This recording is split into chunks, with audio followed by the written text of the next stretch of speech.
Hi everyone, this is Sunette, and we're continuing with the traveling blues that we are, the word blue in itself, traveling blues, you want to kind of go into like a blue mood, as they say, a blue Monday, but you want to change the word blue to that of rather seeing the ocean.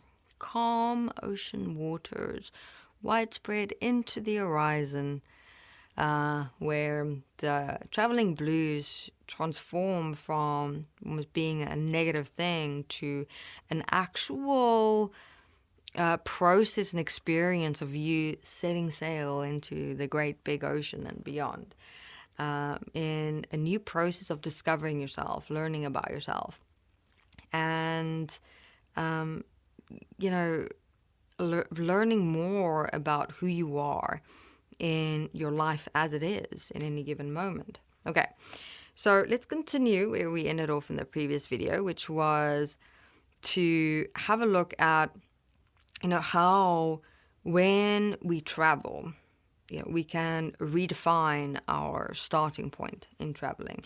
So going back to my example, so once I opened up all those dimensions for myself, so I'd like everyone to first and foremost have a look at, for those who have traveled, just go back, have a look at the comparison of here and there. And you can write the different places where you've been and write down what words would describe who you are here, let's call it your home space or place. But now, don't only write down the negative, write down the positive as well. You see, that's also the mistake I made. I was like, you know what? I went into this absolute polarity of there and here, but I only looked at now here in an absolute negative space and there in this absolute positive space. But where's the balance in these two? So then in your here, write the negative and positive. In your there, write the negative and as well as the positive. I've had people as well make decisions and choices of traveling, uprooting their home, their relationships, their location, work, job, everything in a space and move to another place because that other place they were at on a holiday experience, and it was such a positive thing that it completely clouded their judgment. They get to the holiday destination that they want to now make a home for themselves, and everything crashed and fall apart mentally within themselves, physically, their life. Fortunately, they had a family who could support them. They moved back, walked a similar process as I'm walking here for everyone. So it's called a consideration here to really place into your frame of mind is not make a decision of moving to another place, space, area, or environment because you've had a holiday experience there for only a certain amount of time and compared that place to your living space. Because there's so many real, factual, realistic, practical life things that's not in a holiday experience that's there in real life. All right. So now, in that, having a look at the here and the there, the positives, the negatives, the positives, the negatives. Why is that important? To make sure that you bring your mental reality back to actual practicality, something tangible. And make sure you're not messing around in your head in these polarized energies of the extremes of positive and negative. And because that can change reality exceptionally. It actually makes you see everything in a gray area and not really as black, white, and gray as it in fact really is. Okay. Step 2 is to have a look at, okay, firstly, there was, yes, a let's call it a reality, or there when I was in America, it was for medical reasons and more specifically, but within that also getting me an opportunity to reconnect with people who've been a part of my life for many years. But within that, again, there was none of my responsibilities and obligations. So I asked myself, what was different between there and here? And I figured out that point, the responsibilities and the obligations. So then I looked at, okay, what responsibilities and obligations do I have here? I listed all of them. And it was interesting because as I listed and even wrote responsibility and obligations, like right in my back, I had this intense, almost electrical energy that came up inside of me. I immediately went short for breath, like already in a panic and a stressed state, just in the words responsibility and obligation. And in just reading the words responsibility and obligation, you won't believe how much stuff came up in my head. I was like, oh my goodness. All right, so we need to look at these two words and who I am within them. And interestingly enough, I then asked myself, but where the hell am I going to start with all of this? With responsibility and obligation.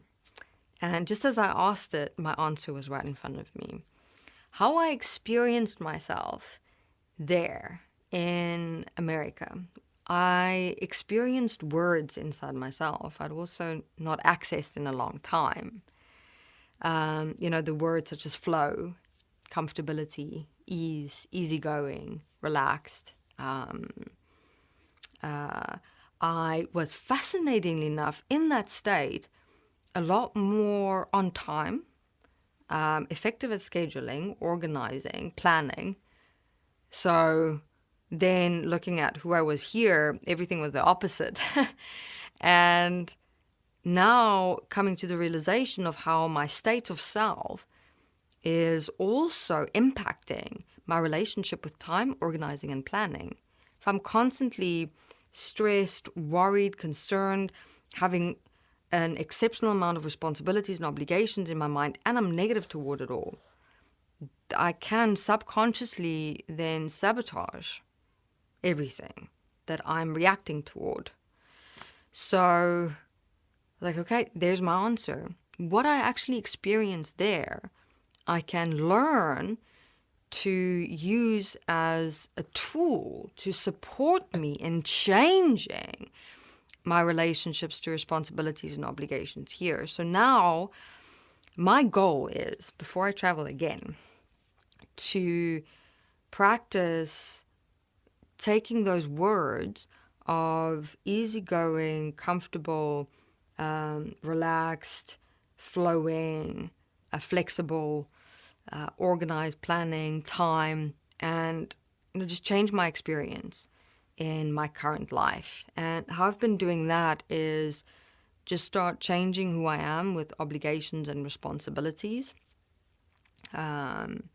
Figure out, how I am and have been seeing them as emotional burdens instead of, but, the fact remains that obligations and responsibilities is a part of me. It's already a part of my life. I'm already doing it. So, what's the common sense in acting or behaving emotionally toward it? When it's already here, when it's done, it's part of me, it's part of my life. So I've now deliberately, when I can feel I'm going into that stress and panic and heaviness and running around and being all over the place, I deliberately take a deep breath and breathe out. I sit down with the paper in front of me. I'm like, okay, what is my day like? What can I fit in today? What am I able to do later in the week? That's more the planning and organizing in relation to time, so that I don't stress about it. So I don't worry about it. So I don't panic when changes. Oh, excuse me. But when things change unexpectedly, and that also got me into a more panic and stress state when my day changes after I've planned it. So, look at transforming that whole point and really asserting myself to be more easygoing with myself and my day, but be responsible within my obligations in that easygoing, flowing, flexible approach to myself and my life. And already an exceptional amount has changed. Has this transition and change been easy? No. But it's slowly but surely changing how I am